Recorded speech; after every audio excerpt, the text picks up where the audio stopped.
evening. What do you want to do tonight? Same thing we do every night, Pinky. Try to take over the world. Visual Festation. How to Visualize and Manifest the Life of Your Dreams by Peter Adams. Narration by Gordon Foreman.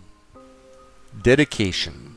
This book is dedicated to my loving wife, Robin, for whom I am truly blessed and grateful to be lucky enough to have in my life. Introduction. First off, I would like to say thank you for opening this book. I have read hundreds of great works from the ancient to the modern, and many are saying the same message, just in different ways. Everyone has their own style of expressing things, and I will be doing that in my own way through this book. What I have tried to accomplish in this book is to give you a simple overview of how I believe the universe works. From there, my goal is to help you define the life of your dreams. Lastly, I will give you the exact techniques which I have used and from which I have gotten amazing results in my life. I have used these techniques to work with the universe, and I feel as though my life is magical and truly blessed. Everyone is in a different spot in their lives, and if you are reading this book, my guess is that you are looking for some type of change with something in your life. After reading this book, doing the exercises, and using the techniques, you will have what you need to be, do, or have anything you want in this life. There is a disclaimer to that statement, and that is that you must believe beyond a shadow of a doubt that it is possible. To take that one step further, you are going to need to believe that it already exists for you and that it is on its way. The concepts in this book which I have written about are universal, and they are true for everyone. I am not here to challenge anyone's belief system, challenge anyone's religion, or get into a debate about how the universe was created. When I refer to the universe, it may be what you refer to as God, Buddha, source energy, universal life force, or whatever you believe in. The important thing you need to remember is that whatever you choose to call it, it is still true. If you are ready to start creating the life of your dreams, let us begin. Chapter 1. 12 Crazy Goals. Time for a change. I, like many others, got introduced to the self-help industry as a result of being unhappy with the circumstances that existed in my life. I had been downsized as a result of a corporate consolidation, and I was unable to find a replacement job which paid anything near what I was formerly earning. Suddenly, I clearly understood the meaning of a relatively new term known as underemployed. To make matters worse, I was working in a position that was not a spiritual match for my soul. My job duties as an analyst for a large for-profit hospital corporation included explaining why the hospital I oversaw had a good or bad month financially. What really bothered me was, if we had a good month, that meant it was a tragic month for the patients and their families. It really hit home one day when I ran into a neighbor of mine in the cafeteria who told me that his mother had been admitted and that she was not going to be coming home again. The following month we had a great month financially, and I had to explain in my report that it was because we had an outlier. An outlier, in hospital lingo, refers to a patient who has billed charges that exceed $250,000. Seeing my neighbor at the hospital and knowing that his mother's prolonged death was boosting our bottom line, I knew I had to get out of this business. When it was bad it was good was not the kind of business I wanted to be in. Being unhappy with my professional life and simultaneously having financial challenges as a result of being downsized, I knew that I needed a major change. I don't remember how many times I could not sleep at night, and I would turn on the television to see Anthony Robbins' infomercial for his personal power system. I felt like he was really talking to me when he asked, "Are you ready to change your life? What are you waiting for?" The only problem I had was that I didn't have enough money or room on my credit card to buy his system. Well, the universe was not going to let money get in the way of getting personal power. The following morning I ran into my friend Ron on the beach, and he told me that he had just bought it, and that he would let me borrow it as soon as he got through with it. Now I was fired up, and I remembered Tony saying that we needed to take massive action on the infomercial. So, rather than sit patiently and wait for Ron to finish the course, I got started immediately and went down to the local library and checked out a couple of self-help classics. One was The Power of Your Subconscious Mind by Dr. Joseph Murphy, and the other was The Magic of Believing by Claude Bristol. After reading these, it was clear that we could make massive changes in our lives for the better through the effective use of our subconscious mind. Early one morning, while sitting down on the beach, I meditated on the question, what should I be doing with my life? After a few minutes of meditating on that question, a movie started playing in my head. It was crystal clear, and it showed me being a real estate broker who was very active in charities, and there were pictures and thank you letters on the walls of my office. I don't know how long the vision lasted, but when I came out of meditation, I had tears of joy in my eyes, and my body felt like it was buzzing from head to toe. Whatever this was, it was powerful, to say the least. Over the next few days, I pondered over the idea that the universe was telling me I should be a broker. Was that right? At the time, I saw myself as a real estate investor, and realtors were just people who got in the way of making good deals. I also had committed to opening a real estate investment company with a friend of mine who was moving to Florida, so I was going to make that my main priority. In the meantime, the movie got tucked away in storage, only to be recalled at a later date. Ron finally finished going through Personal Power, and as promised, he let me borrow it. I thought it was amazing, and I started incorporating a lot of what I heard on the audio CDs into my daily routine. One of the things I really liked was what Tony called an hour of power. In his hour of power, he talked about getting up in the morning and spending an hour alone and following a routine which consisted of exercise, meditation, and reading motivational material. I made some tweaks to his program, and each morning after working out at the gym, I would drive down to the beach and spend 60 to 90 minutes on the beach doing my hour of power each morning before going to what I started to call my temp job. In my hour of power, I would get a cup of coffee at the local 7-Eleven and drive on to Siesta Key and down to Turtle Beach, which was at the southern end of the island. I would then grab my folding beach chair and a bag containing the books I was reading, a small copy of the New Testament, a notebook for brainstorming and scripting, my vision book, and my small notebook that contained my written goals. One of the things I started to notice was the fact that if it rained out and I could not sit on the beach for my hour of power, I could feel the difference in my energy level and mood.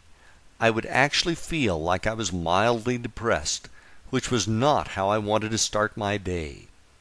One morning, while driving to the beach, I was listening to Tony Robbins talk about traveling across Russia on a train, and during the whole trip he worked on setting goals, then rewriting them bigger and bigger, until he was at a point where his goals seemed huge. When I arrived at the beach, I decided that it was time for me to make some big goals which were going to stretch me out of my comfort zone. I took out a notebook and I started to work on goals which would cover business, health and fitness, travel, relationships, and my spiritual connection with the universe.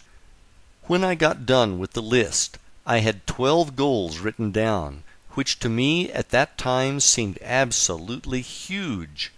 I knew that if these goals came true, I would have the life of my dreams. The next thing I started to do was to work with my list of goals and try to develop what each one would look like and what it would feel like when it manifested. I put a lot of thought into this as I was serious about getting the results that I wanted. What I did next was to create a small notebook in which I included some affirmations, a few quotes from the Bible about prayer, and a list of my goals. And after each of the goals I drew a smiley face or two to represent happiness and gratitude for its coming into my experience. Goal number 1. I am happy. The first goal was pretty straightforward, and it meant that I was happy with all aspects of my life. When I would read this goal, I would get into a deep feeling of gratitude for how great it was to be happy, and I would truly experience the feeling of being happy. Goal number 2. I have no consumer debt. The second goal was a real stretch for me at the time, because I felt like I was being crushed by consumer debt. I had credit cards that ended up being maxed out as a result of me trying to subsidize my loss of income from the downsizing. I also still owed on student loans that helped me finance my undergraduate and graduate degrees. The payment on the student loans felt like a car payment for a Porsche that would never be paid off, and the minimum payment on the credit cards felt like a mortgage. Between the credit cards and the student loans, I believe I owed roughly $35,000. I wish that was all I owed, but it was not. We also had car payments. Out of necessity, we bought 2 new cars before the downsizing, as the ones we had were breaking down frequently, with major repairs being needed. So add another $20,000 to the mix. Now we are up to roughly $55,000 in consumer debt, and that didn't include our mortgage of $100,000. The one word which best described this feeling I had at the time was hopeless. Well, Tony said think big, so I was taking his advice on this one. To create the visualization for this goal, I would see myself going to the mailbox at the end of the driveway. When I got to the mailbox, I would open it up to find it either empty or just containing some junk mail. I would then feel how good it was not to have any bills in the mail. At the time I set this goal, I got a sick feeling in my stomach every time I went to retrieve the mail in the mailbox, as it would be stuffed with bills, late notices, etc. If you are in a similar situation right now, let me tell you that it is not hopeless at all, and that miracles do happen. Read on. Goal number 3. I am a very successful full-time real estate investor and self-made millionaire. When I wrote this goal, I was in the process of unwinding a real estate portfolio of 10 rental homes which I had bought with my former business partner. He decided to move out of Florida, and we decided it was time to dissolve our real estate investment company. Creating the visualization for this particular goal was easy, as I was already in the business part-time. For this visualization, I would see myself running through what my daily routine would consist of as a full-time real estate investor. I would see myself driving to the beach for my hour of power in a white Ford F-150 pickup truck with an extra cab and a tan interior. I would see myself grabbing my folding beach chair, my bag of books, and the daily newspaper to scour the classifieds for potential properties. I would also see myself going to a closing, shaking hands with the buyers, and picking up a check for the profits from a fix and flip.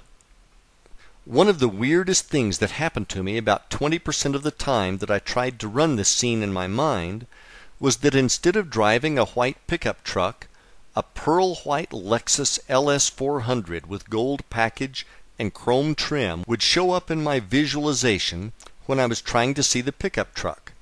When this happened, I would come out of my visualization and wonder why the heck a luxury car was coming into my visualization. You can't haul sheetrock in a Lexus, so how was I going to be a real estate investor? It didn't make any sense. The next day I would do the visualization again, and I would be happy to see my pickup truck back in my mind. Goal number 4. I am fit and active. I would say I am fit and active more as an affirmation than something that I would visualize. At the time, I had already completed 3 Ironman triathlons. An iron distance triathlon consists of a 2.4-mile swim, a 112-mile bike ride, and a 26.2-mile full marathon run. The training it takes to compete and successfully finish one of these is almost like having a second full-time job. So my goal was to maintain my fitness in the future. Goal number 5. We have newer vehicles owned outright. This I would say as an affirmation, and I would feel how good it felt not to have any coupon books for car payments. Goal number 6. We have disposable money to have real vacations. At the time I wrote this affirmation, we were broke, and the only vacations we could afford were to take time off from work and have a staycation at home in Florida. For this visualization, I would see us going on a ski trip to Colorado, and I would see my wife saying how much fun she was having, and I would have a feeling of gratitude that she was happy. Goal number 7. I am able to give a lot of money to help others in need, and I do. When I wrote this goal, I knew that I wanted to be a philanthropist. The reason I say that is that my wife and I had become active in Habitat for Humanity, which is a great cause. Habitat helps lower-income people afford a nice new home that they could not otherwise afford. The homeowners who get these homes pay for their down payment through sweat equity, which can often take them over a year to complete. On one Saturday morning, I asked the construction supervisor what types of appliances came with the finished homes. He said that they just came with a stove and a refrigerator. I told him that my wife and I were moving from a house to a condo, and that we would not need our washer and dryer, and would like to donate them if we could. The supervisor said that Mary, not her real name, could really use them, as she was a single mother with 4 children. We had actually been working on her house together that morning. I walked over to her and said that I heard that this was going to be her house. She replied with, "Yes, isn't it just beautiful?" I then asked her if she could use a washer and dryer for her new house, and that we had a set that we didn't need. I have a hard time describing what happened next. Mary screamed out, "Yes!" in excitement, and then hugged me. When she hugged me, this amazing feeling of joy rushed through my body. It was as if my whole body was buzzing. I had never felt anything like it before, but if this was what being charitable was like, I wanted to have this feeling all of the time. To visualize this goal, I would see myself being at the ribbon cutting for a new home to be donated to a family by Habitat. I would see myself being called up to hand the scissors and the keys to the new family. I could feel that feeling I had from Mary's hug, and I could see people clapping in joy for the new family. When I did this visualization, I would always end up with tears of joy in my eyes. Goal number 8. I live near the beach and have a beautiful home.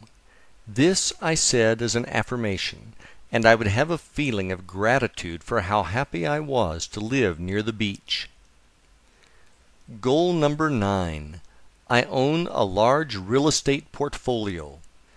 I also said this as an affirmation to reinforce goal number 3 of being a full-time real estate investor.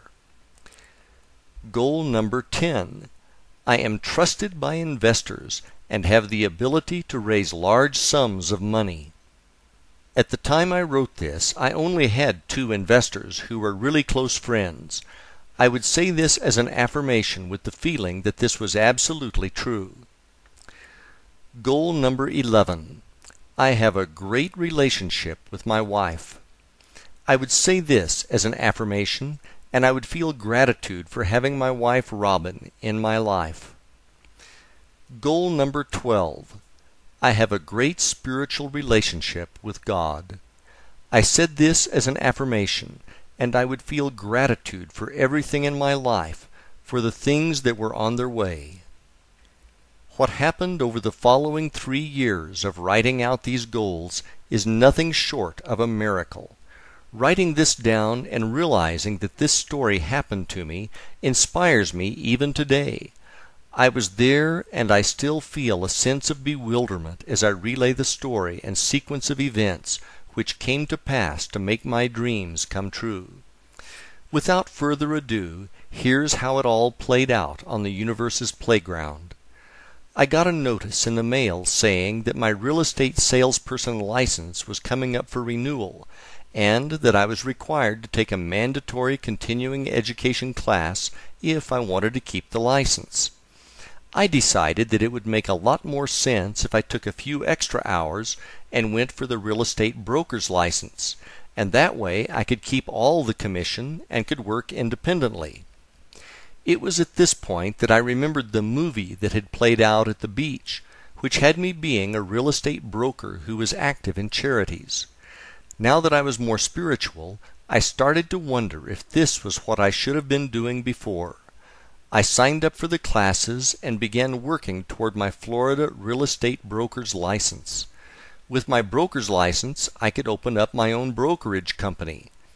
To adhere to the movie, I decided that I would give 10% of our gross commission from each sale to charity. On a Sunday afternoon in Sarasota in the spring of 2003, my wife and I were driving down to the waterfront to have lunch at a restaurant called Marina Jack. On the way, I stopped at an ATM to get $20 out. As we drove, we started throwing around names for the new charity-based brokerage I was going to open. We finally settled on the name Benefactor Realty, and we went into the restaurant for lunch. After lunch, we decided to walk along the waterfront park, which had a number of large sculptures on display. As we walked down the sidewalk, a man came up to us and asked us if we could spare any money. He needed $8 so that he could sleep at the shelter and get a meal and a shower. I put my hand in my right front pocket and pulled out $2. I apologized to him for not having more, but he thanked us graciously. As I walked away, I remembered that I had gotten the $20 bill from the ATM and that it was in my back pocket.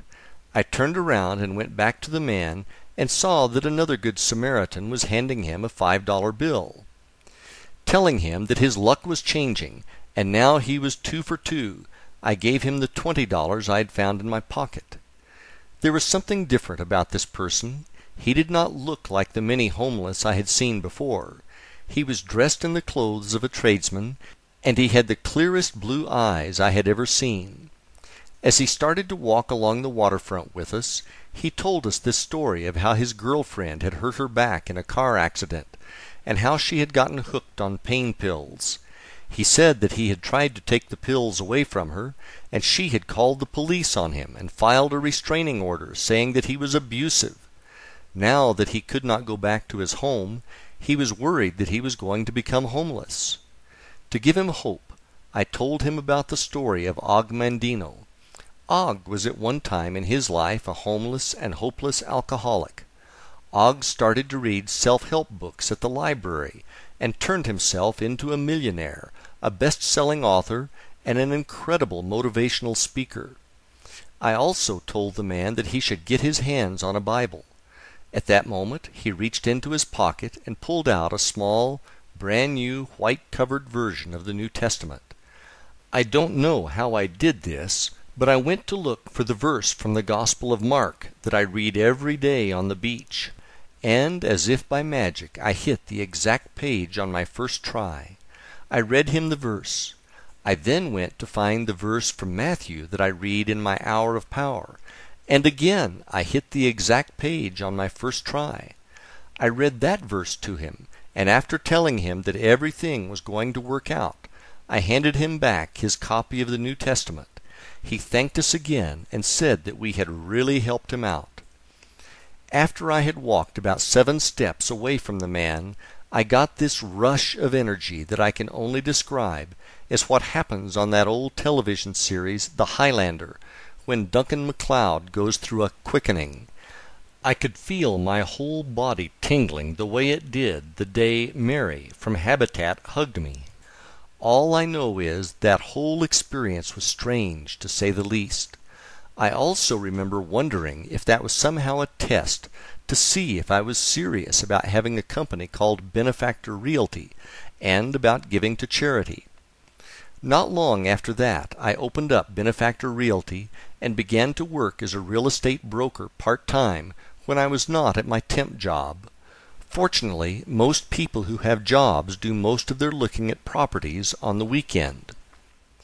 One Sunday afternoon, on our way back from looking at a restaurant site on the East Coast, I received 2 calls saying that offers we had put in for a buyer had gotten accepted, which was great news, as we had another property go under contract on Saturday. I was now looking at making more money in 3 days than I could in 6 months on the temp job. My wife looked at me and said, "Pete, you can't afford to work there anymore." We drove home, and I wondered if I should really quit my day job and embark on this real estate thing. About 10 years earlier, I had tried leaving corporate to open a small business, which didn't make it because it was undercapitalized, and I was worried about it happening again. The following morning I went into my office to try to figure out what to do. I will never forget the call that changed my life. It was around 10 a.m. on Monday morning when my office phone rang. It was my good friend Bill. I had worked with him, and we had been downsized together by our former, now bankrupt, employer. When I answered, Bill asked me, "What are you doing?" I thought this was weird, so I said, "Bill, you called me at work. What do you think I'm doing?" Bill then said, "That's not what I meant. What I meant was, what are you thinking? Are you thinking about doing something?" I told him that I was thinking about leaving the hospital and selling real estate. He said, "The money is there. The money is there." Bill then told me that he had been meditating at the lake by his house when a message came beaming in from the universe which said that he needed to call me and give me the message that the money is there. You can't make this kind of stuff up. As if getting 3 deals under contract was not enough, now I had the universe calling me on the telephone. Not being one to question the universe, I immediately sent an email to my director to tell him I was going to be resigning. A few minutes later he called me to tell me that he was happy for me, and that he knew it was only a matter of time before I left to do something with real estate. I then went to meet with my original investors and asked them if they would be interested in investing with me again. This time it was going to be as a private line of credit for my new company. They were excited about the new opportunity and wrote me a check on the spot. Bill's words were now echoing again, and the money really was there. Driving back home on my normal route that week, I looked off to the side and saw a pearl white Lexus LS400 with chrome trim and the gold package with the for sale sign on it. I pulled into the parking lot and walked over to the car. It was the car that had kept popping up in my visualizations. It was not a car that looked like the car. It was the exact car. Without hesitation, I called the number on the sign and bought the car. I then got a call from a wonderful tenant we had in a rental property. She called to ask me if I would help her find a house to purchase, as she did not want to get priced out of the market. I said sure, and then I asked her if she wanted to buy the one she was in. She wasn't sure if she could afford it, but I told her I would help her with closing costs, etc. What I hadn't realized was that this property had appreciated by almost $35,000 over a 2-year period since we bought it. In less than a 60-day period, I had opened a new company and left my job, sold 3 properties as a broker, sold the rental house for a windfall profit, and paid off all my consumer debt, including the 2 cars, all the credit cards, and my student loans. This was totally out of the blue, and totally blew me away. My life had completely changed for the better. When I wrote those dozen goals, I never saw any of this coming. I had no idea how it was going to happen. All I knew was that it was my job to keep believing it was going to happen and let the universe handle the details. That same year, my wife and I went on our ski vacation to Breckenridge, Colorado, and 12 months later, we bought a waterfront home close to the beach. With help from the universe, we blew the crazy goals out of the water. There was more to come the following year, and this is going to blow you away. Chapter 2: Winning the Lottery. After an unbelievable year during which all of my goals and dreams came true, I started to think about what else there was that I truly wanted to experience in my life. My life had become almost magical. It was clear that there was nothing that I could not be, do, or have if I practiced faith and used my visualization techniques. Being a triathlete and having successfully completed 5 iron distance races, I started to contemplate the idea of racing in the Ironman World Championship in Kailua Kona, Hawaii, which is often referred to as Ironman Hawaii, or, as it is known in the triathlon world, Kona. Anyone who has ever competed in an iron distance triathlon will tell you that being fortunate enough to compete in the Hawaii Ironman is like winning Wimbledon, the Masters, and the Super Bowl all in one day. Before I get into my next Ironman experience, let me give you some background behind the event. The history behind the Ironman Triathlon. The Ironman in Hawaii is a legendary race. It came into being after a group of athletes were drinking beer at the Oahu Perimeter Relay post-race party in 1977. They were debating which type of athlete was the fittest. There was disagreement over who were the most fit athletes. Some said that cyclists were the most fit, others said runners were the most fit, and still others said that swimmers were the most fit. To settle the score, they decided to put it to the test. So they formed a new race that combined the 3 major endurance events they had on Oahu. They combined the 2.4-mile Waikiki rough water swim, the 112-mile Around Oahu bike race, and to top it off, they added the 26.2-mile Honolulu marathon course. They deemed that the winner of this race would earn the title of Ironman. The first Ironman triathlon was held in 1978. There were 15 brave and also crazy participants who competed in the first race. The really remarkable thing about it was that they did not know if anyone could possibly finish the race. No one up to this point had tried to swim 2.4 miles, then cycle 112 miles, and wrap it up with a full 26.2-mile marathon. There was no cutoff time to any of the events, and the finishers would receive a handmade Ironman statue made out of metal with a cast iron nut for a head. They felt that a nut was symbolic for the fact that they had to be nuts to try to do this. 13 of the original 15 which started the race received the statue, which is absolutely amazing to say the least. In 1982, the race was moved from Oahu to the more rural Big Island of Hawaii. Today, there are a number of Ironman races around the world, and it is a global brand and business. Every athlete who has ever competed in an iron distance triathlon owes a great deal of thanks to these pioneers of the sport.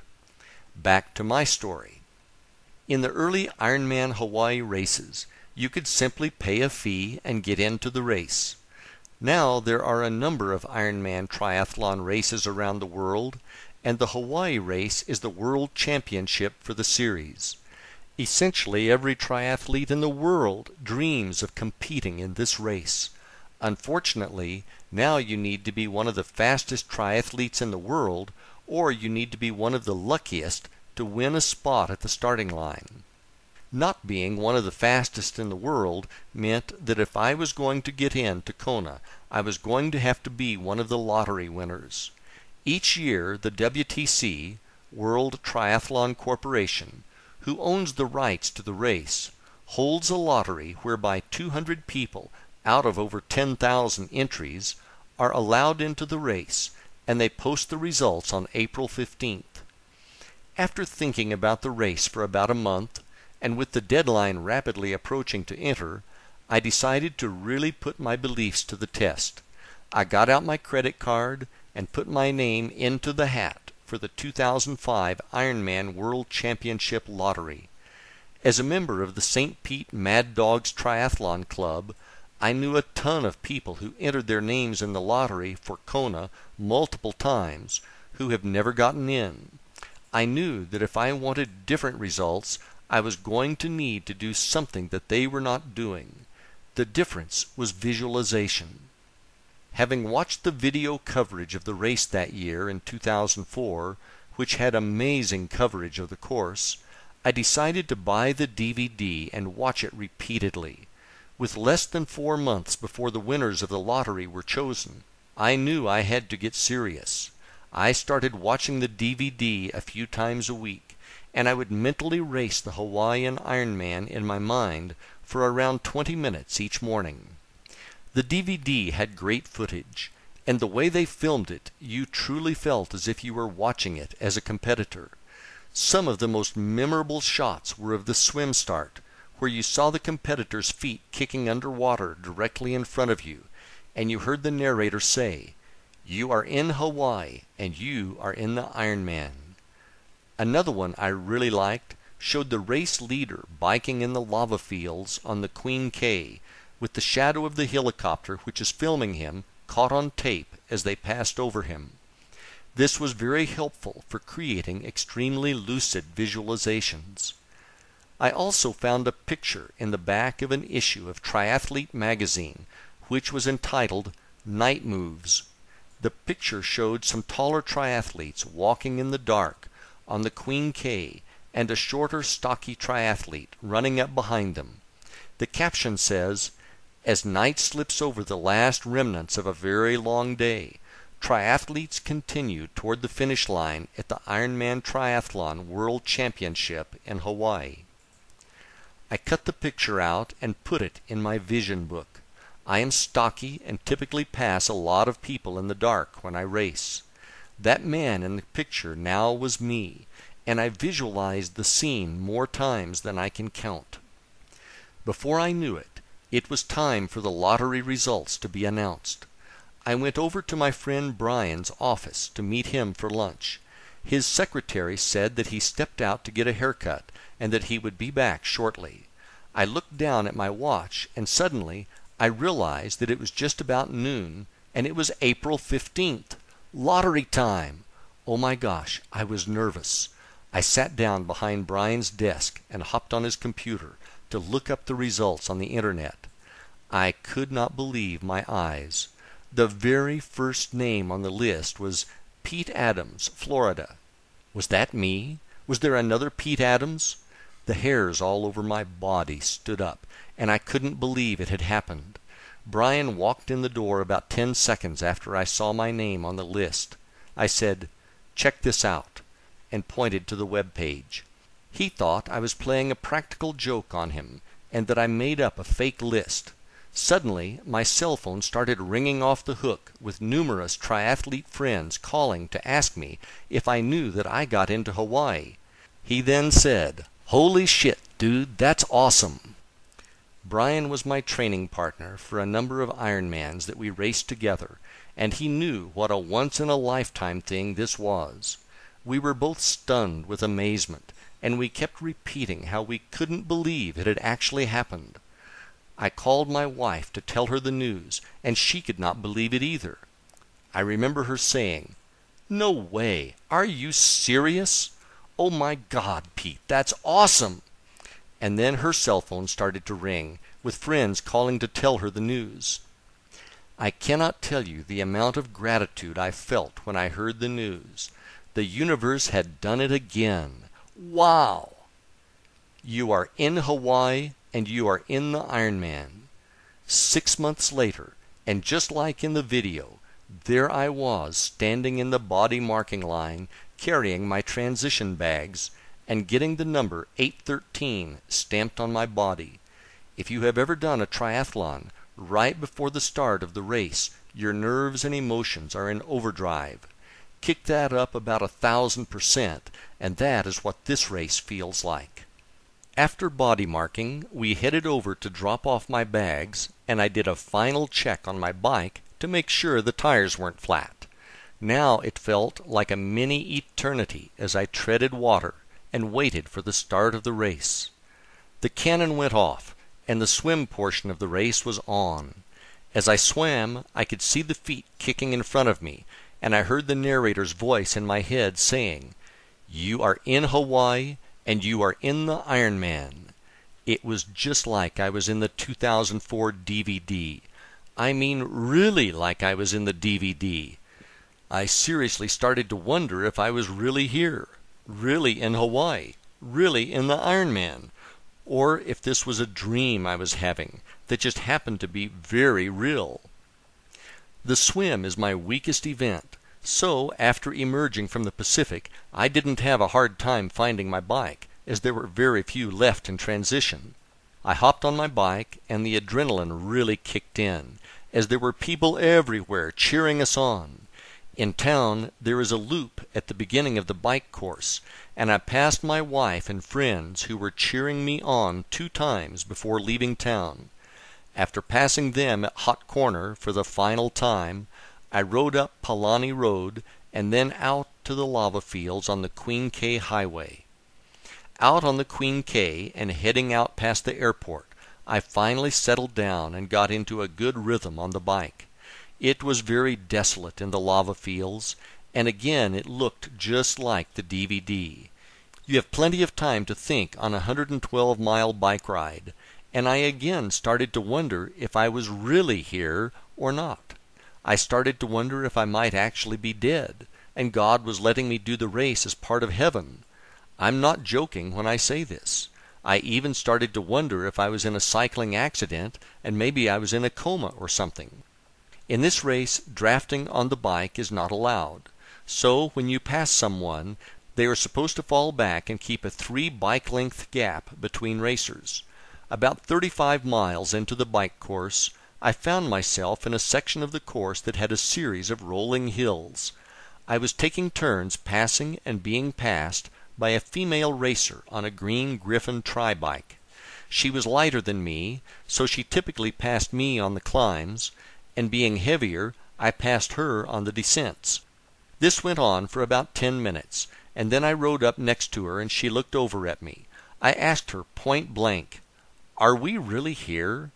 Her response was, "Yeah, I know what you mean. It's surreal." At least I was not the only person having these thoughts. I felt better, but I still wondered if it was a dream. I started to make my way up to the turnaround at the town of Hawi, and the winds were getting really strong.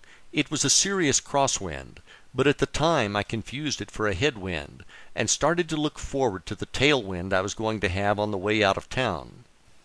After stopping at the bike special needs station and eating my Ironman racing meal of choice, boiled ham and white cheddar cheese on white bread with yellow mustard, I hopped back on the bike to make my return ride back to Kona. Heading out of Hawi, I realized there was no tailwind waiting for me. Instead, it was headwind part 2. I was now pedaling my brains out and only going 17 miles per hour downhill. I should have been going around 40 miles per hour down a hill like this. Now I was starting to worry about making the bike time cutoff. I finally made it back to Queen K and back to the lava fields.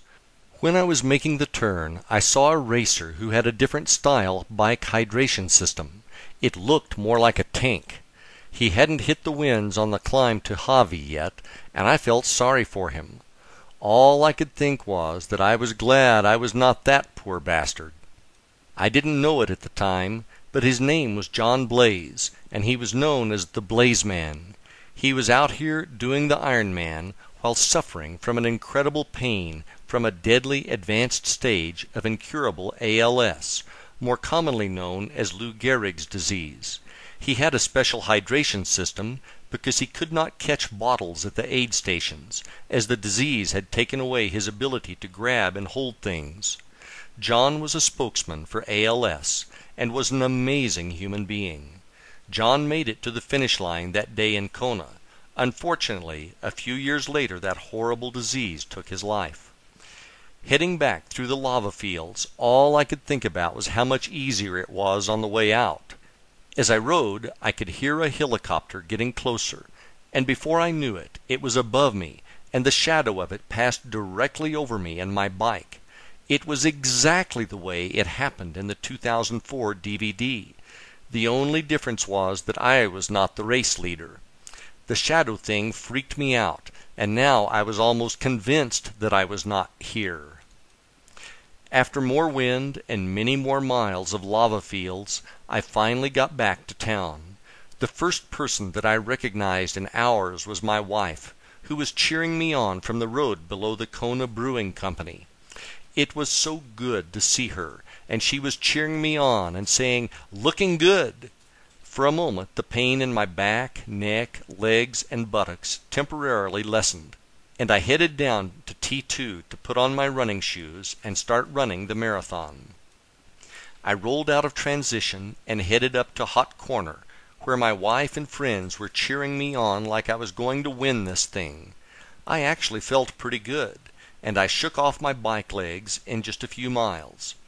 I took a couple of turns and ran up Alihi Drive, going past Island Lava Java, which was absolutely packed with cheering fans.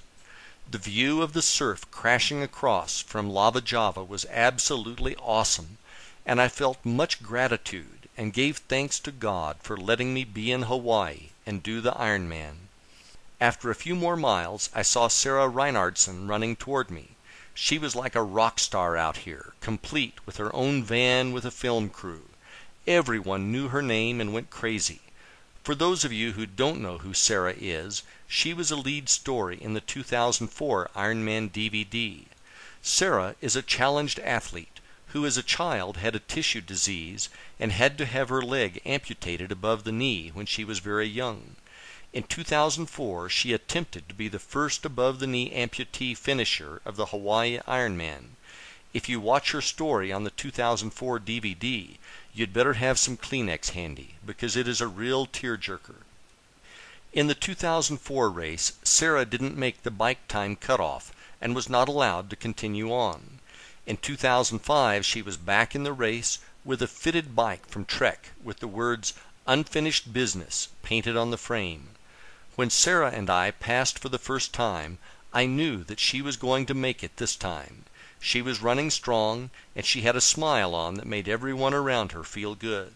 Sarah knew she had this one in the bag, so it was time for her to enjoy her journey.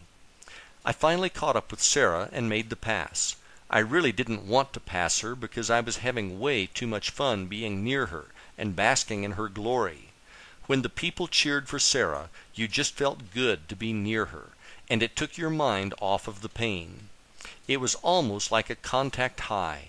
If she could be out there doing this grueling event on one good leg, you'd better not start feeling sorry for yourself. After heading out of town and watching a beautiful sunset over the Pacific, I started out toward the airport and the infamous Energy Lab. At this time of day, the Energy Lab was not viciously hot, which it is famous for when the pros come through. On the way out, I got to see Sarah again. She was pretty hard to miss with the film crew chasing her with mics and spotlights in hand. Now it was really dark out, and I remembered the photo from Triathlete magazine that I cut out and put in my vision book. I was really the guy in the picture now, as I was running up on the other racers who were walking. Now all I wanted to do was get back to town before I got in a wreck with some overzealous fan on a mountain bike. The course now was pitch black, with the exception of the aid stations, which had lights powered by gas generators. all I had to do was keep running to the next set of lights, where I would be greeted by the nicest volunteers in the world, and I would make it home. The mantra now was just keep moving, just keep moving. I finally made it out of the darkness and reached the outskirts of town and back to civilization. With every step I could hear the announcer and the cheering crowd get louder and louder. I ran down Palani and through Hot Corner and took a left. Now I was running parallel to where the finish line was, and I was close, but not there yet. My everything ached with every step of that run on the final few miles back to Alihi Drive. As I got closer, I remembered the advice that a friend of mine gave me when he heard that I got into Kona. He had done the race a few years before, and he said, "Whatever you do, don't race hard down the finishing chute. Take your time and enjoy it. You will never forget it as long as you live. Trust me." The last 2 miles felt as long as the previous 24. Where was the turn? I kept thinking. Finally I saw a police officer blocking traffic, and I knew that was where it was. It is about time, I thought, and I turned right and ran downhill onto Alihi Drive. What was to happen next was one of the most memorable things that has ever happened to me. I was running down Alihi Drive, and there were children and adults from the crowd running up to me and high-fiving me. They wanted to share in this incredible moment, and it felt absolutely amazing to have them there. I finally arrived at the entrance to the finishing chute, and I could see the finishing line in sight. I have been to a lot of races, but I have never seen anything like this. People were jammed in the bleachers, screaming and cheering. The finishing chute had people lined up shoulder to shoulder on both sides, screaming and banging noisemakers. There was so much energy here that you probably could have lit up a city with it. It is something you have to experience in person to appreciate. I took my time and ran down the final steps of the chute and crossed over the finish line. I don't have words to describe what that was like. It was almost like you never wanted that moment to be over, even though you spent the entire day wishing it would be. After crossing the finish line, I was given a fresh lei of flowers which smelled amazing, a towel, and my official finisher's medal. A moment later, I was greeted by Robin and friends at the finish line, who wanted to help me out in any manner possible. I told them I was all set, and that all I wanted was to head up to the hotel room so that I could drink a cold beer and take a hot shower. As I made my way through the crowd of spectators, everyone I passed said "Great job" or "Congratulations," and all I could do was say thank you. Thank you to all the fans. Thank you to all the volunteers. Thank you to the original 15 racers from 1978. Thank you to my wife and friends for their great love and support. Thank you to the race gods of the Big Island for watching over me. Thank you, Lord, for this amazing experience, which I will always remember with great joy and gratitude. As they say in the Ironman world, anything is possible. I hope this story has made you a believer of the same. Chapter 3. The Vision House. In the spring of 2004, my wife Robin and I watched a story on the Travel Channel on Breckenridge, Colorado. I had written in one of my journals one morning on the beach that one of my goals was a ski vacation in Breckenridge under my Places to Travel list. A few months later, I was talking to my new friend Doc, whom I met through a real estate course, who had lived in Colorado. I mentioned that I wanted to check out Breckenridge, as I had seen a special on TV. Doc said that he had a timeshare in Breck, and that we could use it, as they didn't think they would get out there that year. I went home that evening and told Robin about it. Suddenly, I ran out to the trunk of my car and found the notebook from the beach and showed it to Robin. "We are enjoying our ski trip to Breckenridge." The hairs were standing up on my arms. It was working again. We ended up not taking the timeshare, but instead booked the week we wanted before Christmas. We are now having real vacations. We went back out to Breckenridge for vacation again in December of 2006. One morning, on our way out to go snowmobiling, we drove past a subdivision that had beautiful log mansions overlooking the 10-mile range. After snowmobiling, we decided to drive through the subdivision to take a look at the homes. By now, we understood the power of visualization, and I knew I wanted some new material for my vision board and vision book. We drove around the subdivision until we found the house we thought had the best view. We took a picture of the house along with a picture of the view it had.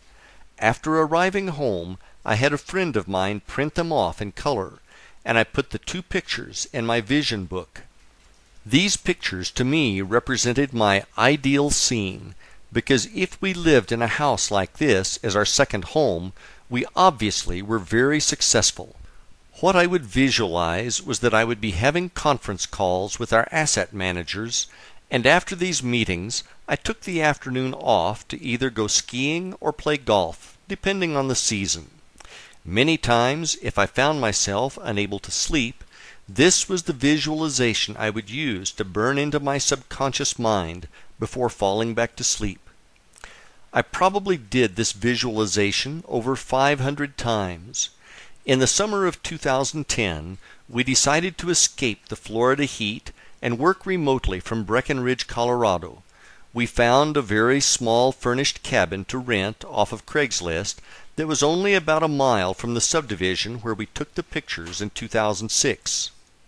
That summer, we rode our mountain bikes through the subdivision and took more pictures. We really loved that summer out in Colorado, so we decided to look for an annual rental. After going to a yoga class on one Friday afternoon in July, Robin returned home to search the internet for an annual rental. After an hour or so of searching various websites and not finding what she was looking for, I suggested that she check out Craigslist. On the second page of ads, she found a home that sounded very interesting. She started looking at the pictures and she said, "Pete, you have got to see this house." I walked over to where she was working on her computer, and when I looked at the pictures, I realized it was the house in my vision book. The hairs on my arms stood up when I saw the pictures. I was in complete amazement. I asked Robin who the contact person was for the ad. She told me the name, and for some reason I knew I had heard the name before. I did a search on the name in my email, and I found the name connected to an ad off Craigslist for a garage apartment I had inquired about back in March of 2009. I asked the owner if she could send me some pictures of the apartment. She did, and once again the hairs went up on my arms when I looked at a picture taken out of a window, and the view was almost identical to the one I had in my vision book. Now I realized that my vision house had come in not once, but twice. I replied to the email from March 2009, and we called the owner and set up a meeting with her on the following morning to see the home. She gave us the physical address, and we drove by the property a few minutes later because we could not wait to see if it was the same one. 5 minutes later we knew beyond any shadow of a doubt that it was the same house as in my vision book. We couldn't believe what was actually happening. The next morning we drove back over to meet with the owner and to get a tour of the house. The owner was very nice, and we spent 90 minutes meeting with her over coffee, learning about their beautiful home. I don't know if I can describe the feeling of total awe and amazement that was going through my mind and body as we toured the house. Looking out the windows and seeing the same view I had been seeing in my visualizations was almost overwhelming. We talked with the owner regarding what a strange coincidence it was for us finding each other twice off Craigslist in 2 different years on 2 different ads. We didn't mention the pictures from 2006, the vision board, or the visualizations of doing conference calls with the asset managers, etc. We were worried that she would think we were delusional and had stopped taking our medication or something. We told her that we were interested and asked her to send us an application. We then drove off to go mountain biking in Colorado Springs, and the rest of the day we kept asking ourselves whether or not that had really happened. It was so unbelievable that it was almost too much to comprehend. It proved that creative visualization worked. I mean really worked. These experiences were manifested, and it had nothing to do with fate or coincidences or whatever. We all have the power to create the life and circumstances in our lives which we desire. I hope that you have found my experiences to be an inspiration to you. Chapter 4. Quantum Physics and Energy. Quantum physics is a very complicated subject, and I honestly cannot say that I am an expert on the topic. Rather than make this a technical discussion on quantum theory, I prefer to simplify it for you. In short, everything in our universe, when broken down into the smallest building blocks, is one thing, and that is energy. Everything you see, feel, taste, etc., is composed entirely of energy. You may never have thought of this before, but you are also comprised of energy. If you looked at your body through a very powerful microscope, you would see that, at the smallest level, you are in fact energy. To take it one step further, your spirit or soul, whichever feels more comfortable to you, is also energy. In this case, it is divine energy. Is it a wave or a particle? Quantum physics is the study of subatomic particles, the smallest building blocks of matter, and how they react. One of the most fascinating things that scientists discovered is that when they measured subatomic particles, depending on the test performed, the result was that the particle could either be a particle or a wave. It was actually a probability amplitude, whereby it was simultaneously both a particle and a wave. If that wasn't strange enough, they then did further experiments and concluded the observer affected the outcome of the experiment just through observation. The truly amazing thing this proved was that the researchers' thoughts were affecting the outcome of the experiments. Thus, thoughts were actually real things, which had the energy to shape the outcome. What this told us was that the entire universe is made of this energy, and that outcomes could be manipulated by our thoughts. At this energy level, we are connected to source energy, which is also the level of creation in the universe. Chapter 5. It is all in your mind. Your thoughts are things, and they are creative in nature. Unfortunately, almost everyone in the world does not realize that they share in the creation of their own life through the thoughts that they think. Many people believe that they live in a predetermined life that is guided by fate, and that they are just along for the ride. Nothing could be further from the truth. To make it a little clearer, imagine that you are both the leading character as well as the screenwriter in the movie called Your Life. The script is written by the thoughts you think, which then attract the scenes in your personal movie called Your Life. If you don't presently like the way the scene Your Life is playing, rewrite the script to change the scene. Most screenwriters unfortunately suffer from writer's block when it comes to writing the next scene. As the screenwriter, you can create any movie of your life as long as you believe that you can. GIGO, or G-I-G-O, is an acronym that stands for Garbage In, Garbage Out. Let's bring this into the realm of thought. If you think negative thoughts on an ongoing basis, you are going to see negative outcomes happening in your life. It is not by chance, but instead by natural law. One of the most damaging things that our minds can do if we are not vigilant in watching over our thoughts is to create what I call the downward spiral. In the downward spiral, thoughts of fear generate more and more thoughts of fear, and in your mind things are getting worse and worse. It is almost a total fear fest that is being choreographed completely in your mind as a result of wrong thoughts. Downward spiral example. An example of this could be a salesperson who is worried about making his or her quota. The salesperson starts to think ideas like this: if I don't make my quota, they are going to fire me, and I won't have a job. If I lose my job, then I won't be able to find another one. When I can't find another job, I'm going to lose the house. When I lose the house, I will lose my family, and no one will love me anymore. I will then be homeless and die from fill in the blank, all alone. Now the movie escalates into a full-blown tragedy, and the salesperson is feeling as if this reality is actually happening.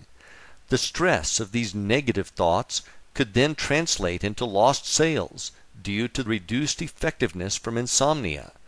The problem with these spirals is that they get out of control and will eat you alive with real stress. If these thoughts are not canceled out, they can become a self-fulfilling prophecy through negative outcomes being attracted to your life experience. Whenever your mind starts trying to play the spiral, you immediately need to forcefully say, "Stop!" You are the one who is in control of what you are going to think, and it is not going to be things like that. Period. Remember that nothing good can ever come from thinking negative thoughts, so decide now to purge them from your being. Thought barriers and misguided beliefs. It is not my intent to give everyone a prepackaged excuse as to why they are not living the life of their dreams through what I am going to say next. The truth is, from the time you were born to where you are right now, you have been subjected to brainwashing. This brainwashing took place when you did not even realize it was happening. It could have been positive, but more than likely you received negative reinforcement. Most likely, the greatest amount of brainwashing you received came from your parents, and the brainwashing continued to be administered by relatives, friends, community, religion, formal education, etc. You were bombarded with negative misinformation, which you became convinced was the truth, as it was being told to you by your parents who knew everything, right? Unfortunately, young minds are easily poisoned from the misguided beliefs of a person they love. The greatest tragedy is that these false beliefs continue to exist at some level in your mind. The most common example I hear on a regular basis is, "I can't be, have, or do what I truly want because of blank." Question: how do you know that if you have never tried? Answer: I just know I can't because of blank. Now that you are older, it is time for you to drop the limiting beliefs that are in your head as a result of your life up until now. If your parents or whoever instilled in you the belief that you cannot do, be, or have something, drop those beliefs now. Another common flawed belief many people have is that somehow they are not worthy of having the life of their dreams. Where did that idea come from? It is not serving you, so drop the idea that you are not immediately. You are worthy. You were sent into this experience to live the life of your dreams and were given free will to attain it. Limiting beliefs oftentimes are so strong that they keep people from even trying. What have you told yourself in the past that you could not do? Be honest. We have all done this many times in the past. The past is the past, so let's drop this mental baggage that has been weighing you down for so many years and move on. The sooner you do this, the sooner your life is going to get better. You are working with a universe of infinite possibilities and infinite resources. You are not living in a world of lack or limited resources. That may be how it appears to you on the physical plane, but that is not the truth. The truth is, The more you have, the more there is. The universe is constantly expanding, and everyone can have everything they want, if they believe they can, and if they are willing to do their part. What should I be thinking? That is a good question, and the answer is straightforward. You should be thinking about what you want in your life, and not worrying about what you don't want in your life. I am sure you have heard the common phrase, "When it rains, it pours."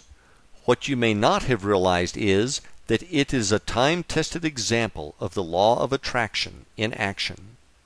As an example, let's say your automobile breaks down, resulting in an expensive repair at the garage.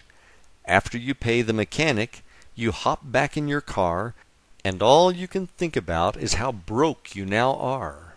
10 minutes later your cell phone rings, and it is your spouse calling to tell you that the air conditioning stopped working. With dread, you start to worry about how you're going to afford to pay for it. Then you realize the traffic ahead of you is stopped, and you notice too late and plow into the back of the car in front of you, badly damaging both of your vehicles. The next day, your boss asks you why you need an advance on your paycheck, and you respond with, "You know what they say, when it rains, it pours." What you think about and focus on is going to show up, so you need to be sure that what you are thinking about is a match to what you want to manifest in your life. If it is more money that you want, you need to get into the feeling that you already have plenty and are blessed with abundance. If this is the first time you've heard this, it might sound delusional, but it is not. The feeling in this case is a vibration that is being sent through your thoughts out to the universe. A mismatch in vibration will be corrected over time by the universe. In this case, it may be the temporary appearance of a money shortage. If you refuse to buy into the appearance and hold steadfast to your belief by feeling that you have plenty, the universe will bring the circumstances needed to match your vibration. The universe can do this in an infinite number of ways, one of which might be you suddenly land a huge client for your business, or, out of the blue, you receive a check from Uncle Bob, who just sold his company for $10 million and is feeling generous, or a $1 million idea comes to you about an invention you are working on. To people on the outside, this will just look like luck. There is no such thing as good luck or bad luck. There is such a thing as positive or negative expectations. These expectations that you have, whether positive or negative, will attract either good circumstances or bad circumstances, which will show up in your life. We are going to go through some exercises in Chapter 8 that will help you define what it is that you say you really want. Once we have defined it, we can then build upon that to create the techniques we will use later in the book. Chapter 6. Feelings and Gratitude. Simply put, like attracts like. So, you need to do a really good job of monitoring the thoughts you are currently thinking, as they will lead you to a state of feeling either good or bad. Think of your feelings as an early warning system to what you are thinking. If you feel bad about something and continue focusing on it, you are going to amplify that bad feeling. Through amplifying that bad feeling, you are going to attract into your life more of what will make you feel bad. That is absolutely not going to be a favorable thing for you when you get more and more things to feel lousy about. One of the best examples I have heard about the law of attraction is this. Imagine that the universe is a giant mail-order company, and the way that you place your orders is through the thoughts you are thinking. On the other side, imagine that there is a shipping clerk filling your order. The shipping clerk does not know if size 8 will fit you. All the clerk knows is that is what you ordered. Therefore, it must be the size you wanted. Sometimes these orders get shipped to us with bonus extras, which could be really good or really bad, for that matter, based on what we are thinking. The good thing about all of the orders we place is that they can be canceled before they are shipped through a change in our thinking. The best thoughts by far that we should be thinking are thoughts that give us a feeling of gratitude. Through feeling gratitude, we are telling the universe thank you. When we feel gratitude, we are connecting directly to source energy through love, which is the most powerful force in our universe. When you express a true feeling of gratitude to the universe, you are doing a lot more than giving thanks for your current blessings. You are also setting the stage for more good things to be brought into your time-space experience, so that you have more and more to be grateful for. When you express gratitude for the things that have not yet shown up in your experience, that is even more powerful, as you have now taken a goal or an intention and converted it into a form of prayer. One of my favorite passages from the Bible that addresses this is from the book of Mark, chapter 12, verses 23 and 24, when Jesus says, "For verily I say unto you, that whosoever shall say unto this mountain, Be thou removed, and be thou cast into the sea, and shall not doubt in his heart, but shall believe that those things which he saith shall come to pass, he shall have whatsoever he saith. Therefore I say unto you, what things soever ye desire when ye pray, believe that ye receive them, and ye shall receive them." That is one of the most powerful statements ever told about how to create whatever it is that you wish to experience. Jesus is telling us point blank how to create miracles in our lives. Many people equate the word miracle to something that is incredibly large, such as taking a few fish and a couple of loaves of bread and feeding thousands of people. That is not what I am saying at all. A miracle could be that you are in a terrible car accident and walk away from it without a scratch. Another could be that a medical lab test comes back negative, or that money from an unexpected source shows up precisely when you need it. These are all miracles, just on a smaller scale than, say, parting the Red Sea. The process I described above as giving thanks and having gratitude for the miracles that have yet to appear in your life puts these miracles in motion. One of the biggest things we need to address here is that you don't get caught up in the hows. You don't need to know how the miracle will manifest. All you need to do is believe that it will, and be grateful for it now. If you start thinking or worrying about how it is going to happen, or what if it doesn't happen, you are watering down your faith that it will, and you are providing resistance to the event manifesting in your experience. The hows are to be left to the universe to solve, not you. The universe connects all the circumstances that lead to the fulfillment of your miracle. So stay out of the way and let the universe do its job. By the way, you are going to love the results. Chapter 7. Ask and it is given, and your role as a co-creator. There have been numerous books, this one included, and recently a movie, all about the law of attraction and the process of creation. Ask, believe, and receive was told to us over 2,000 years ago by Jesus, and was recorded in the Bible in the book of Matthew, chapter 7, verses 7 and 8. Ask, and it shall be given you. Seek, and ye shall find. Knock, and it shall be opened up unto you. For every one that asketh receiveth, and he that seeketh findeth, and to him that knocketh it shall be opened. A question that you may want to ask yourself is why, after all this time, do we still not get it? My personal belief is that a lot of people have been told by various religions that somehow God is separate from them, and they are not worthy, and if you don't follow our dogma, you are going to spend the rest of your days in a hot place, and they don't call it Florida. In fact, nothing could be further from the truth. There is a piece of the Creator inside you, and you do have the power to create miracles in your life. I wrote this book to convey that message to you and to share the techniques I have used successfully to create the miracles in my life. One of the things I think most books fail to get across is that you need to take action. This is what I define as the co-creator piece. In your role as co-creator, there are a number of job duties that come with the position, such as the following. Decide what it is that you want, why you want it, and be able to create desire for it. Believe that you do have the power within you to create anything. You need to get into the feeling of already having it.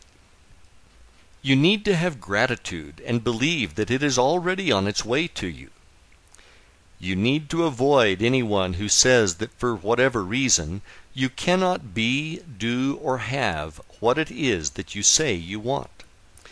You need to practice the techniques I am going to share with you on a daily basis until you receive what it is that you want. If there is something you need as a skill to do whatever you say you want, you need to take specific action and acquire those skills. You need to make a permanent commitment to remove procrastination from your life. You need to stay out of the house and leave that job up to the universe. The universe reorders itself to make your miracles come true. You don't need to know how. You need to develop the skill of endurance, as this is a lifelong journey, and there will be times when you may doubt that everything is working. If you fulfill your duties as co-creator, you will have whatever it is that you say you want. The universe will see to it. Chapter 8. Defining Your Dream Life. 3 not-so-simple questions. Ask yourself, what would I be if there was nothing that I could not be? What would I do if there was nothing that I could not do? What would I have if there was nothing that I could not have? These are not philosophical questions. These are very important, very deep, and very personal questions. These are not questions that you can answer quickly, unless you have already been asked and answered them before. The answers to these questions will tell you what you really should be doing with your life. This is no time to be thinking small, so I want you to come up with answers to these questions that are so huge that if they happened, you would be so completely blown away beyond your wildest dreams. When you are working on the answers to these questions, don't let your mind say things to you like, "You can't do that," or "You'll never have that." Your mind is just talking trash, so tell it to be quiet. The whys. Take your time answering these questions, and feel free to supersize your order. If you can imagine it, you can have it. Once you have your major life goals written down, I want you to write each one down on the top of a separate piece of paper. Below that, I want you to write out all the reasons why this goal is so important to you. And next to each of those reasons, I want you to write out the feeling you have associated with this reason. Your feelings are the real underlying reasons why you want to achieve these goals. This is a good thing because if you dig down deep enough, you will find that the answer in its simplest form is love. With love comes passion, and that is a very powerful force of attraction in our universe. Ideal scene. Once you have your list completed, I want you to take a few minutes and imagine that it is now 5 years in the future, and everything on your list came perfectly true, and that it is now your present reality. See yourself in the movie that is playing on the screen of your mind, with all of these things being true.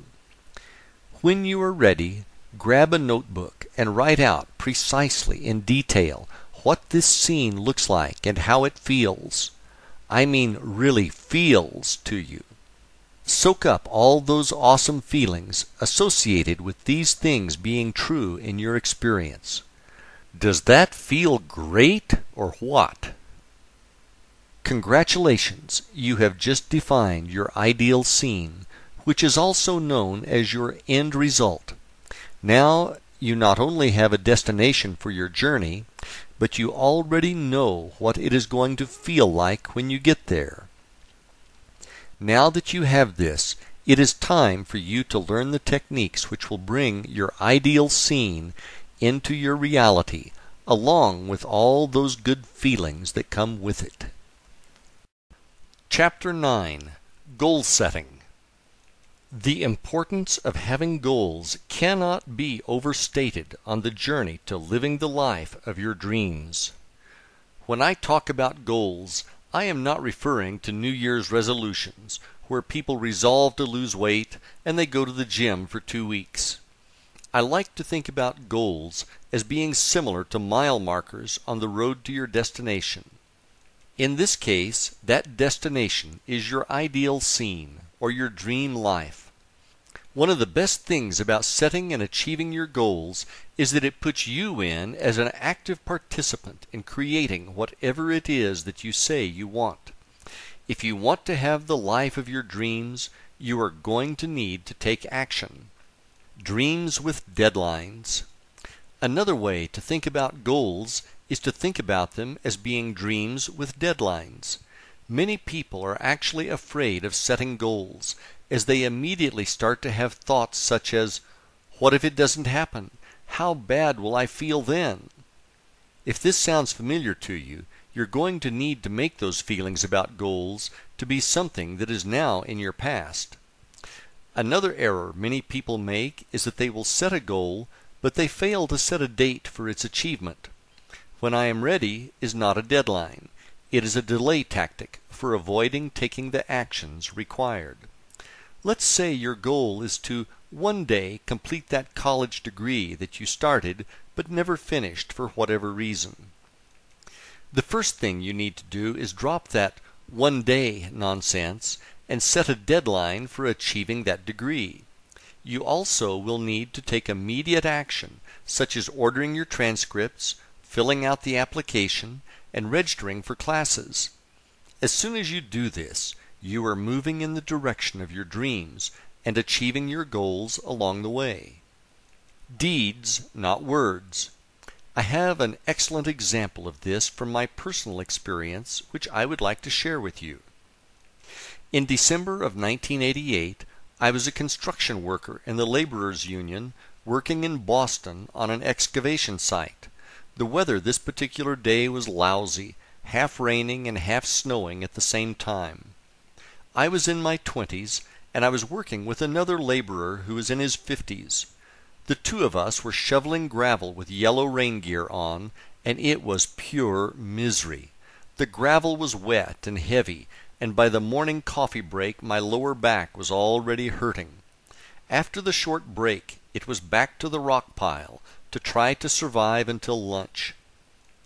I will never forget this day as long as I live. We were taking turns shoveling the gravel when suddenly I looked up in horror and realized that I was looking at myself in 30 years. It hit me like a sledgehammer. What the hell am I doing? I've got to do something about this, and I've got to do it now. The rest of the day I worked on my action plan while I shoveled away. It was time to go back to school. I had attended a community college briefly 4 years earlier and left before the end of the semester to go make big bucks in construction. I decided to take the next day off from work so that I could visit the college and see if they would let me back in. They said no problem and gave me an application and the spring course catalog. I then called one of my friends to get the number of one of his friends who was a shift manager at a hazardous waste plant to see if there were any night openings. My timing could not have been better. He said he was looking for a couple of people and hired me on the spot. That spring I started taking classes part-time as a freshman at the community college. At the same time, one of my friends was a first-semester junior doing a cooperative learning assignment at a stock brokerage firm. 5 years later, I earned my bachelor's degree, and 2 years after that, I had my Master of Science degree. After those same 7 years, my friend was still only a junior and talking about taking classes to complete his degree, and I had graduated twice. The major difference was that I took immediate action instead of just sitting around talking about it. When you make the commitment and take action, the universe will bend over backwards to help you achieve your goals. Words, not thoughts. Your goals need to be written, and you need to review them on a daily basis. Simply put, if they aren't written, you don't have them. Writing them down forces you to define clearly what it is you are going for. For your subconscious mind to assist you with achieving these goals, they need to be clear. Through writing them down, you are able to give your subconscious mind clear instructions. I personally suggest having a laminated card which you can carry in your pocket at all times, so that your goals are with you at all times. What I found helpful, and which added power to my goals, is that I added some short prayers to the opposite side. Another technique that I have used in the past is to rewrite my goals every morning. When you do this, it feels as if you are reinforcing your commitment to their achievement. Can you believe them? Your goals also need to be believable to you. Don't confuse this with the idea of knowing how they are going to come to fruition. That is not what I am saying. What I am saying, though, is if you create a really big goal, one which is beyond what you can get your mind to believe can happen, it is too big for you at this time. What will happen is that you won't be able to achieve the feeling that it has come true. As you set goals and achieve them, you are going to gain momentum and set bigger and bigger goals. One of the ways you can work on ramping up the size of your goals is to work on your faith. If you can truly believe with utmost certainty that your goals are already accomplished, you can pretty much ask for anything because you will be unstoppable. The why is as important as the what. When you create your goals, make sure you know why you want to achieve them. The reasons why you want to achieve these goals need to be powerful. If they are not powerful, you will not be able to generate a burning desire to have them fulfilled, which is necessary. This burning desire is also known as passion. If you don't have passion for what it is that you say you want, simply put, it won't happen because the energy is not there. With passion for their fulfillment, you will be able to generate very strong feelings of gratitude for their coming into your experience ahead of time. This is a crucial step in the process of manifestation. In the present. Lastly, when you write out your goals, you must write them in the present tense. What I mean by that is, when you write them down, write them as if they have already manifested. Let's say one of your goals is to finish college. You would write that goal down as, I am a college graduate, rather than, I am going to finish my degree. The difference between the two statements may seem subtle, but it is huge. The first one puts it in the present as already being done, while the latter places it as a possibility in the future. All of your goals need to be written in the now, and as already being a reality. Doing it this way, you will be able to generate the belief and the feeling of gratitude for it already being done. Chapter 10. Vision Books and Boards. If you have read the earlier chapters of this book, I am sure you are going to be interested in what I have to say about vision boards and books. My personal experience has been nothing short of miraculous when I look back to what I have put in my vision book and which has manifested into my reality. In case this is your first exposure to vision boards and books, I will give you a quick explanation on how to create one. I will then tell you how I used one to successfully help me manifest things into my physical reality. Let's create one.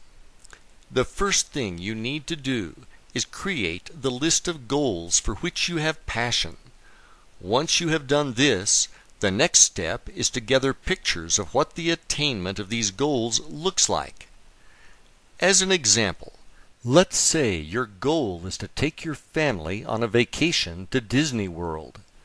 What you could do then is to get some marketing brochures from Disney which are filled with photos of families having a great time at the park, and cut out the pictures of the families having fun.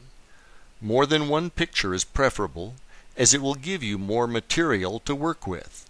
Once you have these photos, you can fasten them to either a book or a board or both. Take your time doing this and make sure you find the best pictures you can. Remember, this is your life we are talking about, and okay is not going to cut it. So make sure you find pictures that you can look at and generate the feeling of truly having what the picture represents to you. Where faith and belief is such a crucial part of the manifestation process, I highly recommend finding some spiritual verses that resonate with you and adding them in as well. In my vision book, I have some powerful verses from the Bible which I typed on my computer and printed out. I then inserted them into transparent sleeves and then placed them in a 3-ring binder. What I found to work best with me was to alternate the pages of verses with the pages of the pictures. Feel free to customize your book to what works for you. Inside your book, you will also have your written goals, which must be written in the present tense. One really good way to do this is to write them as affirmations or as I am statements. Let's assume that you are single and your goal is to be in a loving relationship. You could write your goal out as I am so happy to be in a loving relationship. The important thing to stress again is that the statement must give you the ability to have the feeling that it is true. Below that statement, you could have a picture of a smiling couple who look to be having a wonderful time together. When you are done, your vision book should look like a representation of the life of your dreams. As the pictures in your book become your actual reality, and I promise you they will, move those pages to the back of your book. That way, when you see them in the future, it will thoroughly reinforce the fact that you are a co-creator and that you have the power to manifest things into your reality. Now that you have created your vision book, it is time to use it. The vision book is really a tool for you to use to create the feeling of already having the life of your dreams.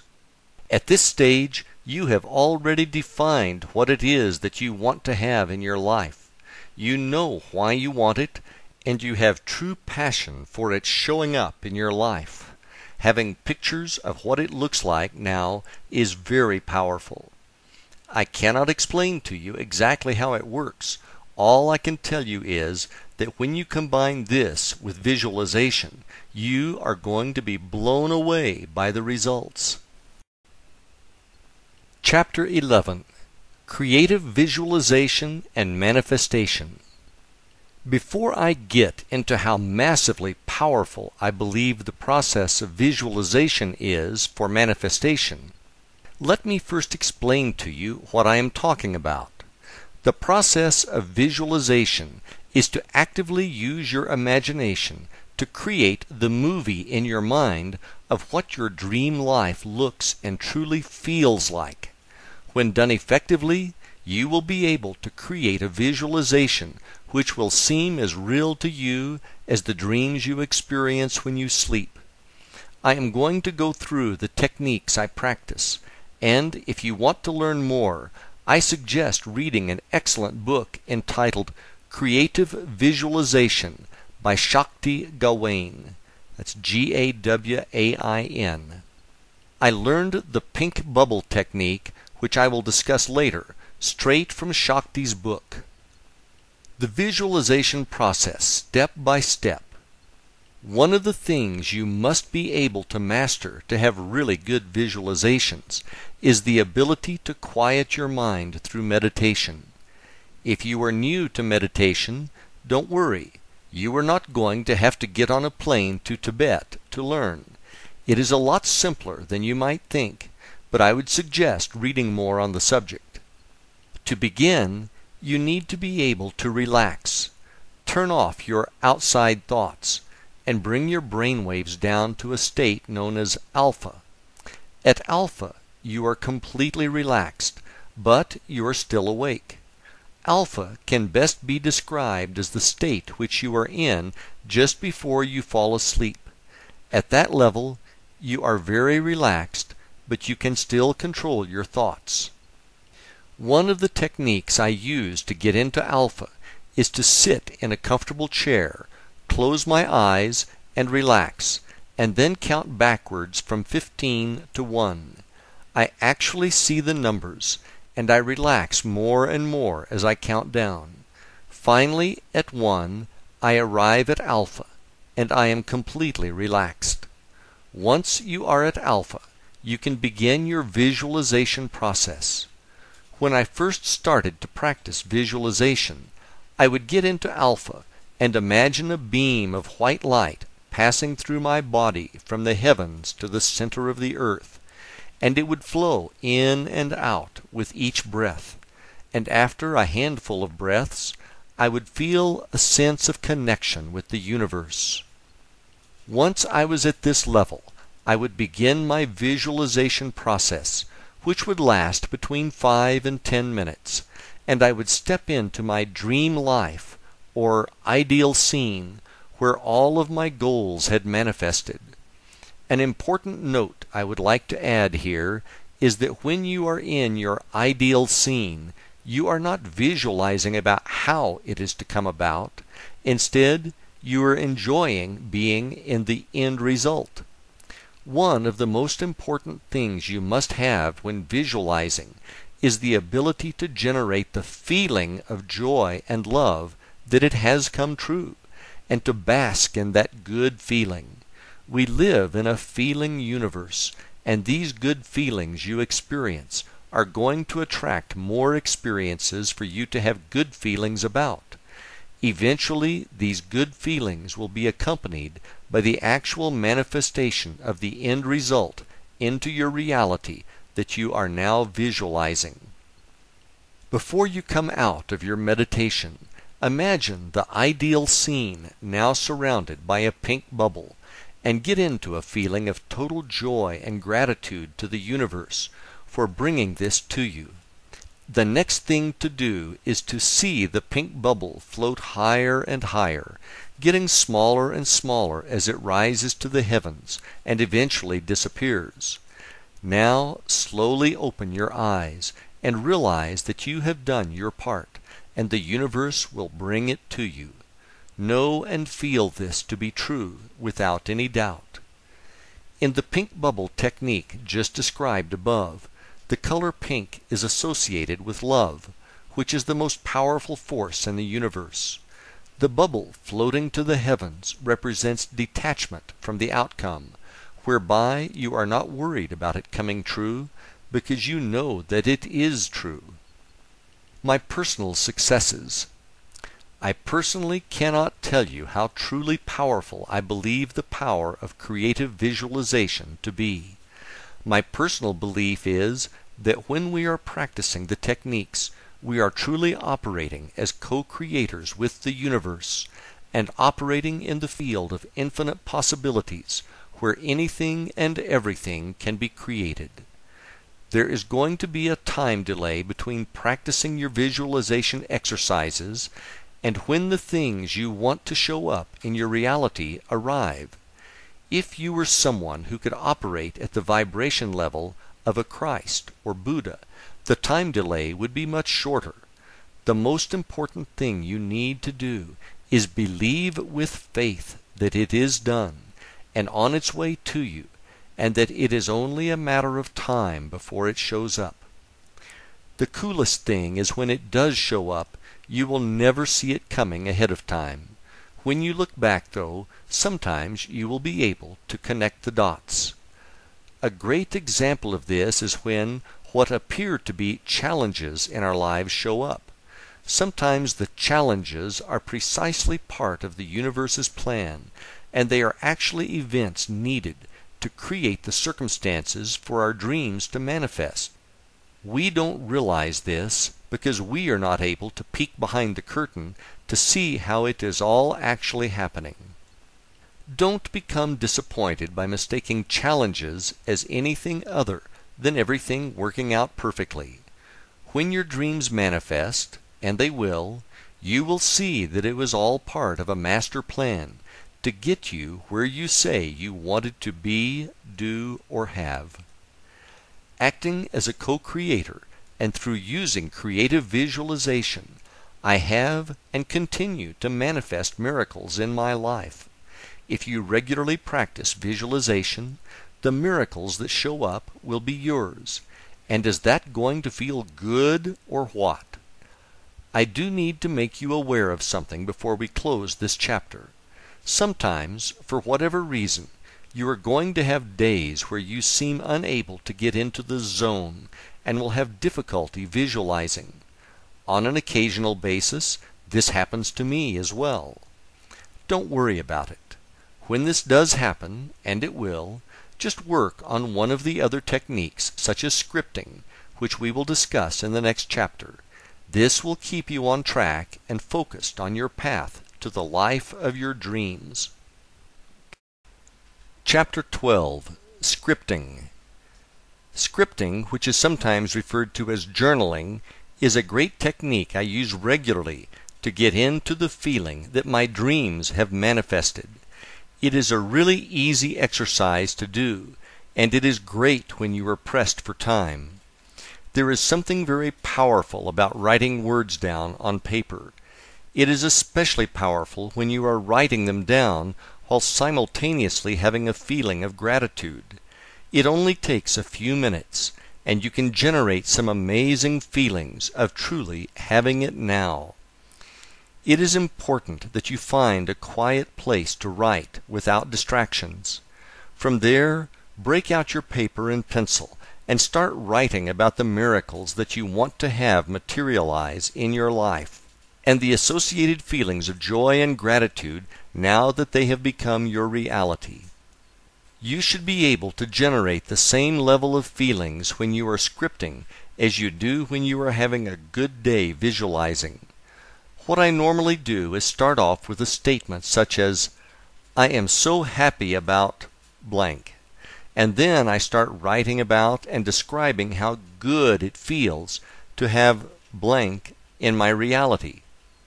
Sometimes I will focus on practice scripting on one of my goals.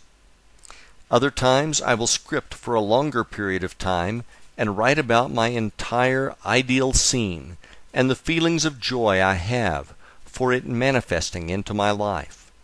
Don't worry about your penmanship or spelling when you are doing this exercise. What is more important is that you can get into the flow and just let the words and feelings come out. Never feel as if you are forcing the words to come out, and never think or write about how it is coming to you. Remember, you are writing in the present tense, and it has already happened. A brief example. Let's say one of your goals is to have a cabin in the mountains. Here's how I might write about it. Wow!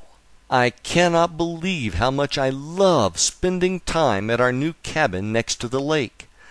I love meditating next to the crystal clear, pristine waters every morning. I feel so at peace here. The kids are having such a great time swimming that I can barely get them to come out of the water to eat. The sunsets over the lake are absolutely beautiful, and I love the cool evenings here. Lord, I cannot thank you enough for my beautiful cabin. I love being here so much that I never want to leave. Thank you, thank you, thank you. If you have done this exercise correctly, when you are done writing, you should really be basking in a feeling of joy and gratitude. Another method of scripting is to imagine that you are writing a letter to a very close friend or loved one, and you are telling them all about the miracles that have happened to you. The more detailed you can be about your feelings and the experience, the better. You can use scripting to improve any area of your life that you wish to change. One of the things that I do when I am scripting is to add the pink bubble visualization technique when I am done writing, thereby releasing it to the universe to manifest it back to my reality. Chapter 13. Affirmations. Affirmations are powerful statements that you repeatedly say aloud back to yourself. The idea behind them is to put your subconscious mind to work on bringing these affirmations into your reality. The affirmations are always written or said in the present tense, and they are always positive. Your subconscious mind does not recognize the words no and not, so do not use them when you create your affirmations. Let's say one of your goals is to lose 50 pounds and to get back down to your ideal fit body weight of 130 pounds. Rather than creating an affirmation that says, "I am no longer fat," a better way would be the following affirmation: "I feel great maintaining my perfect weight of 130. Some people have had great experiences with saying their affirmations while staring at themselves in the mirror.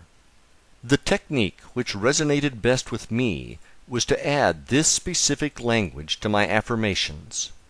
At the beginning, I would add the words, "In an easy and relaxed manner, in a healthy and positive way, I am now," then state my affirmation.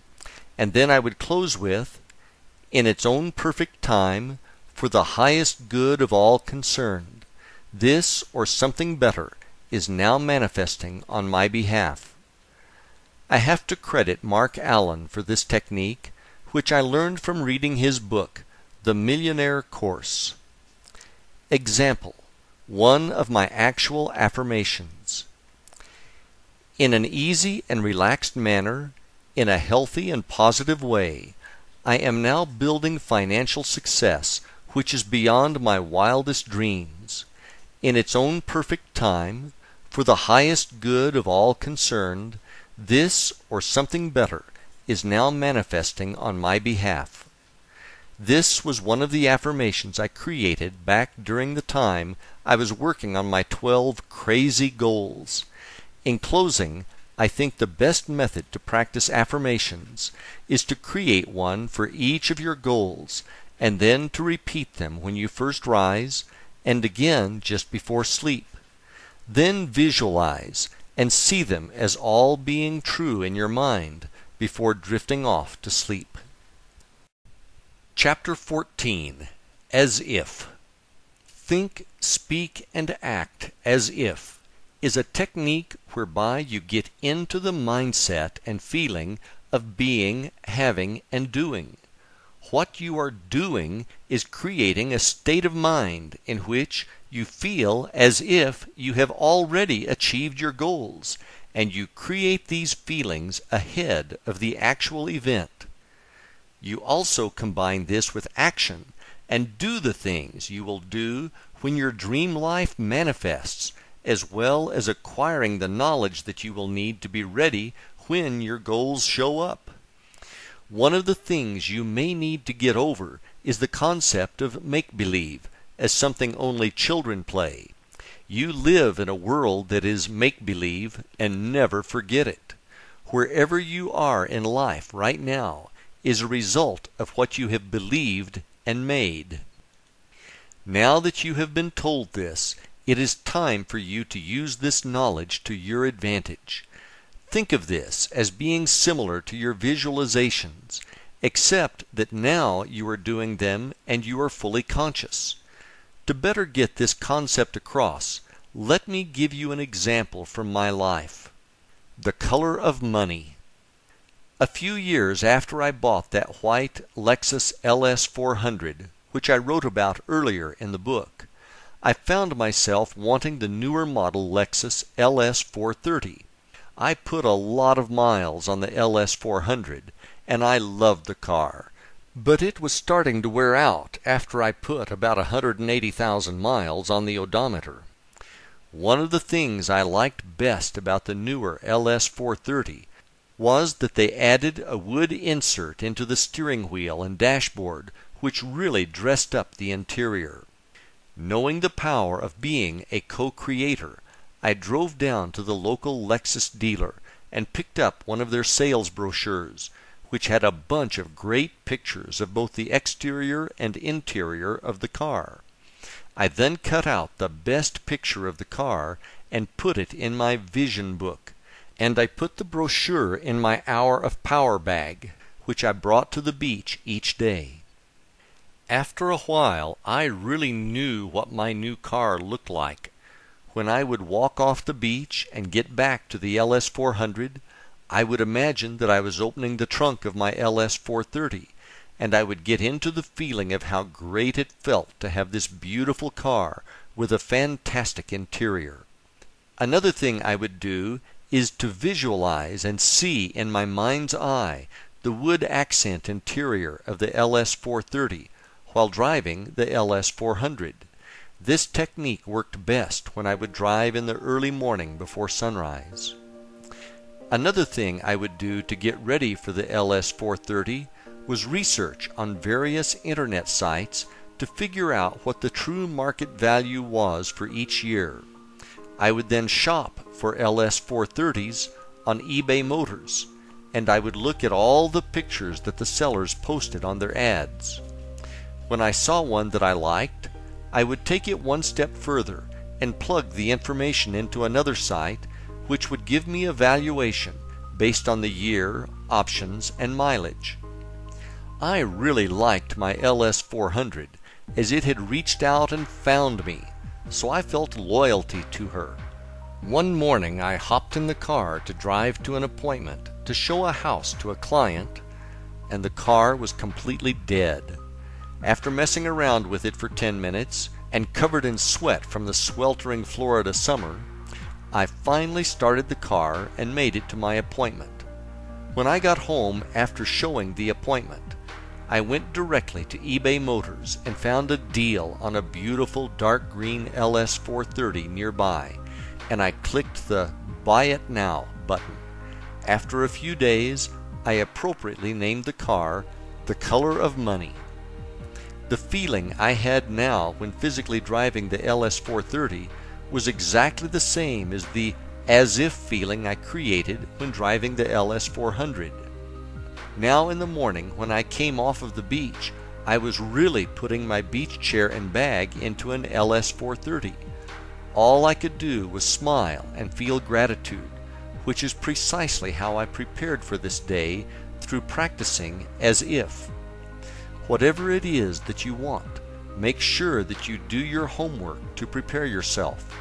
Then practice the feeling of as if for having it now, and feel real gratitude, for it is just a matter of time before it manifests into your reality. Chapter 15. Putting it all together. These techniques that I have described to you in this book are the exact ones I used successfully to manifest miracles in my life. If you want to manifest the life of your dreams, you now have all the tools to do just that.